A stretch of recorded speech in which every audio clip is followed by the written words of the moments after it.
Hello students and welcome to selection Bharat. तो आज की इस वीडियो में हम कवर करेंगे पॉलिटी के इंपॉर्टेंट करंट अफेयर्स जो कि हरियाणा पीसीएस के लिए बहुत ज़्यादा इंपॉर्टेंट रहने वाले हैं और मेन फोकस हमारा रहेगा जस्टिस सिस्टम के ऊपर। अगर आपने पहले वाली जो वीडियोस हैं जो पॉलिटी और बाकी सारे हमने करंट अफेयर्स को कवर किया है, अगर आपने नहीं देखे हैं तो जाके ज़रूर से देखिए। चलिए वीडियो को शुरू करते हैं। देखिए, सबसे पहले यहाँ पे हम देख रहे हैं 1 ईयर ऑफ क्रिमिनल लॉज। तो रिसेंटली जो नए क्रिमिनल लॉज आए जिनको क्रिमिनल जस्टिस सिस्टम में जो भी चेंजेस किए गए हैं उनके बारे में 1 साल हो चुका है। अब उनके बारे में यहाँ पे हम थोड़ी सी पढ़ लेते हैं। ई साक्ष्य नाम की एक मोबाइल ऐप है जो कि NIC यानी नेशनल इंफॉर्मेटिक सेंटर जो है उसने डेवलप की है, जिसके अंदर जो real time collection of evidence और उनका प्रिजर्वेशन किया जाता है। ये under ministry of home affairs, जो NIC वर्क करता है under ministry of home affairs. और ICJS जो है वो है इसकी इम्प्लीमेंटिंग एजेंसी है। इसके साथ यहाँ पे जो इस मोबाइल ऐप पे जो पुलिस हैं उनको लैब्स के साथ कनेक्ट किया गया है, फिर प्रोसिक्यूशन, जेल्स और कोर्ट्स, इन सभी को यहाँ पे लिंक किया गया है। ई साक्ष्य ऐप का जो डेटा है वो नेशनल गवर्नमेंट क्लाउड बाय साक्ष्य लॉकर में स्टोर किया जाता है। Mandatory visit of forensic expert to crime scene under section 176 of BNSS is proving helpful। तो यहाँ पे जो है एविडेंस है वो 176 जो BNSS का है उसके अंदर भी जितने भी क्राइम सीन्स हैं उनके भी जो डेटा फैक्ट्स हैं वो यहाँ पे स्टोर किए जाते हैं। इसी के साथ साथ जो सेंट्रल फोरेंसिक साइंस लेबोरेटरी है और जो नेशनल फोरेंसिक साइंस यूनिवर्सिटी है उन्हें यहाँ पे रायपुर में इस्टेब्लिश करने के लिए अनाउंस किया है यूनियन होम मिनिस्टर ने। ये भी एक अच्छी पहल है जो क्रिमिनल लॉज हैं उनके ऊपर रिसर्च और बेटर उस प्रोसेस को बनाने के लिए।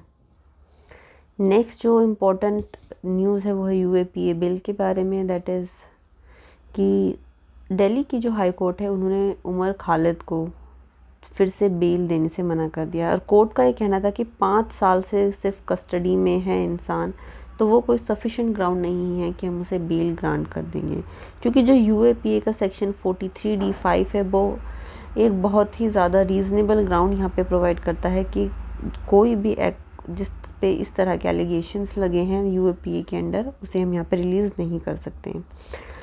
जो लॉ है वो फॉरबिड करता है कि detail examination of evidence at the bail stage, कि बेल स्टेज पे जो एविडेंसेस हैं उनको डिटेल में एग्जामिन नहीं किया जाता। तो यहाँ पे जो कोर्ट हैं उन्हें जो प्रोसिक्यूटर जो कहते हैं उन्हीं का नैरेटिव यहाँ पे एक्सेप्ट करना पड़ेगा। जो चार्जशीट के एलिगेशन है कॉन्स्पिरेसी और जो वॉल्यूमिनस मटेरियल है उसके अंदर ही जो उमर खालिद है उन्हें यहाँ पे जेल हुई थी। UAPA के अंदर 180 दिन के इन्वेस्टिगेशन पीरियड और उसके बाद प्रोहिबिशन ऑफ एंटिसिपेटरी बेल, ये एक सिस्टम बनाया गया था। बट ये पूरा का पूरा जो सिस्टम है अब एक तरह से पनिशमेंट बन गया, क्योंकि देखिए यहाँ पे बोला गया कि 180 डेज़ के अंदर यहाँ पे जो प्रोसेस है वो पूरी हो जानी चाहिए। और यहाँ पे मोर देन 5 ईयर्स हो चुके हैं, अभी तक इसका कोई अता पता नहीं है कि क्या एविडेंस है, क्या चार्जशीट है यहाँ पे फाइल की है गवर्नमेंट ने। और अगर यहाँ पे कोई डिले भी होता है तो उसके सब्स्टिट्यूट को जो कन्विक्शन है उसको आर्टिकल 19 और यानी right to freedom of speech और right to life and liberty के अंदर यहाँ पे बेल मिल जानी चाहिए। बट इस केस में ऐसा कुछ भी सुप्रीम कोर्ट ने यहाँ पे नहीं किया है। रिसेंटली एक नया FIR सिस्टम, FIR इनिशिएटिव यहाँ पे लॉन्च किया गया है जिसका नाम है E0 FIR। तो जो Indian cyber crime coordination centre है, अगर आपसे पूछा जाए कि ये जो E0 FIR इनिशिएटिव है किसने लॉन्च किया है, यह है Indian cyber crime coordination centre. इस नए सिस्टम के अंदर जो FIR है वो ऑटोमेटिकली कन्वर्ट हो जाता है फाइनेंशियल साइबर क्राइम कंप्लेंट में, अगर कोई भी FIR 10 लाख से ऊपर का है तो देखिए E0 FIR इनिशिएटिव है जो कि पायलट बेसिस पे अभी दिल्ली में लॉन्च किया गया है। इसका मेन एम है कि जो इन्वेस्टिगेशंस हैं और जो क्रैकडाउन स्विफ्टली होते हैं साइबर क्राइम्स को लेके उन्हें यहाँ पे एड्रेस करना है। यहाँ पे जो मेन चीज़ है वो ये जो विक्टिम्स होते हैं साइबर क्राइम्स के और उनको रिकवरी नहीं मिल पाती है मनी की, जिसकी वजह से काफ़ी फाइनेंशियल लॉस होता है ना, उस चीज़ को यहाँ पे बेटर बनाने के लिए इसे लॉन्च किया गया है। इस सिस्टम के अंदर I4C यानी नेशनल साइबर क्राइम की जो रिपोर्टिंग पोर्टल है और दिल्ली पुलिस का जो EFIR सिस्टम है साथ ही साथ जो नेशनल क्राइम रिकॉर्ड ब्यूरो है उसके जो क्रिमिनल ट्रैकिंग नेटवर्क और सिस्टम है, इन सभी को इंटीग्रेट करके यहाँ पे साइबर क्राइम के जो फ्रॉड्स होते हैं उनको डिटेक्ट करने के लिए, अर्ली डिटेक्शन के लिए, ताकि जो मनी है उसे भी यहाँ पे रिकवर किया जा सके, उसके लिए यहाँ पे ये सिस्टम लाया गया है। और ये जो सिस्टम चल रहा है ये under ministry of home affair है, और इसको बाद में नेशन वाइड, अभी तो क्योंकि दिल्ली में सिर्फ इसे लॉन्च किया गया, बाद में से नेशन वाइड भी लॉन्च किया जा सकता है।